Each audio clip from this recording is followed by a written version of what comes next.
Merci, Monsieur le Président. Madame la rapporteure, chers collègues, cette proposition de loi met au débat l'amélioration ô combien nécessaire des conditions de travail dans le secteur de la propreté. Elle nous permet de parler du sort des travailleurs, ou plutôt des travailleuses, puisque les femmes composent la profession à plus de 80%, dont 65 gagnent moins de 900 € par mois. Elle permet de mettre en lumière des travailleuses qui n'œuvrent souvent pas à la lumière du jour, mais pour plus de 46% en soirée, en pleine nuit ou aux petites heures du matin. Voilà l'invisibilisation et voilà ses conséquences. Sur une profession qui compte 1,7 million de salariés, la population française n'en croisera pas la moitié. Invisibilisation aussi des conséquences sur le corps et la santé mentale de ces personnes.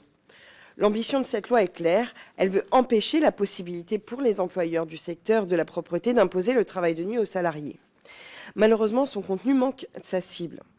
Cette loi permet à tous les employeurs de la profession de déroger à l'interdiction de mettre en place du travail de nuit pour le motif suivant, la continuité d'activité économique. Quand on me parle de continuité de l'activité économique, moi j'entends continuer à faire pareil. Cette dérogation à l'interdiction existe déjà dans le Code du travail et s'applique à tous les travailleurs de nuit. La vérité, c'est que l'impératif de continuité de l'activité économique ne recouvre en rien, sinon la poursuite d'objectifs privés et lucratifs. Mon amie et camarade Rachel Keke a porté la voix des travailleuses jusque entre ces murs. À nous de nous mobiliser pour porter la voix jusqu'au bout.